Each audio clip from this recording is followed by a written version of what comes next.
Have you ever noticed that our greatest struggle isn't what happened to us, but what happened in us because of it? Hey everybody, this is Sai, aka Incure the Love Guru, and I am back with another daily devotional with you guys. We are walking through the Bible, and I am opening up my personal devotional to all of you so that you may be inspired to walk hand in hand with Jesus as well. I hope you guys are having a wonderful day. I had a fantastic Sabbath day today, and I wanted to give you guys just a little tidbit about what I learned today. So we have been talking in the book of Jonah, and I have been reading this book here, God is Able, and it talks a lot about perspective and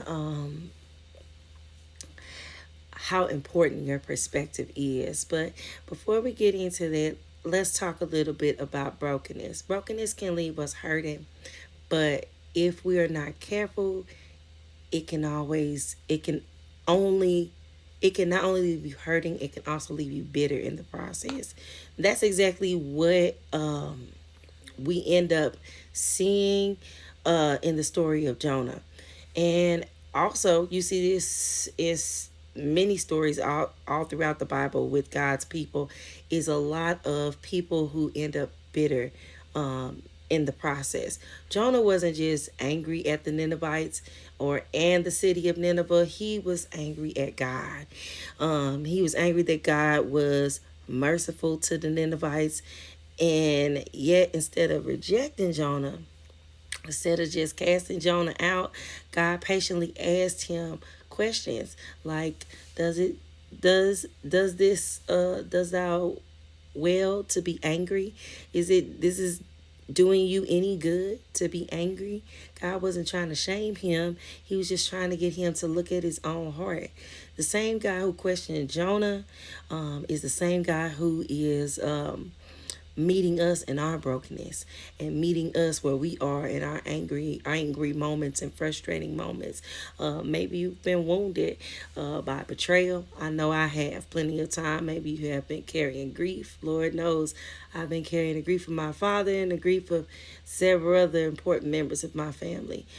Disappointment or unanswered questions. There's plenty of places where God can meet you. Forgiveness does not mean pretending like it didn't happen. Um, it doesn't mean calling wrong right. It means placing all of that hurt that you feel into the hands of God and trusting that He will do what is necessary and what only He can do to fix it. So the Bible reminds us in Psalms chapter 56, verse 8, "Thou tellest my wanderings, put thou my tears in a bottle." Every tear that you have ever cried matters to God. He counts them, He knows them. It also says in Lamentations chapter 3, it declares, "It is of the Lord's mercy that we are not consumed. Great is thy faithfulness." God doesn't want you to be consumed by your pain. He doesn't want your pain to define who you are. He doesn't want your bitterness to imprison you. He wants you to heal. He wants your heart to be transformed and your perspective to be transformed and your heart to be healed. Those are the things that He wants for you. The good things, that's what He wants for you. The book of Jonah ends with a question because God leaves the answer with all of us.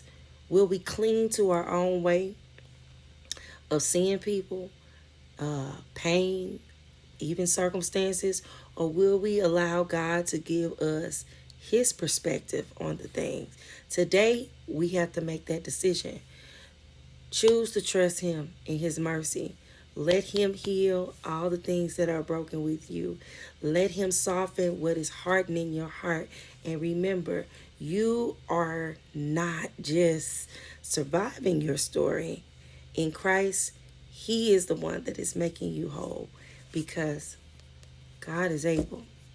I love you guys. Praying for you guys. And I will see you guys tomorrow for day 7.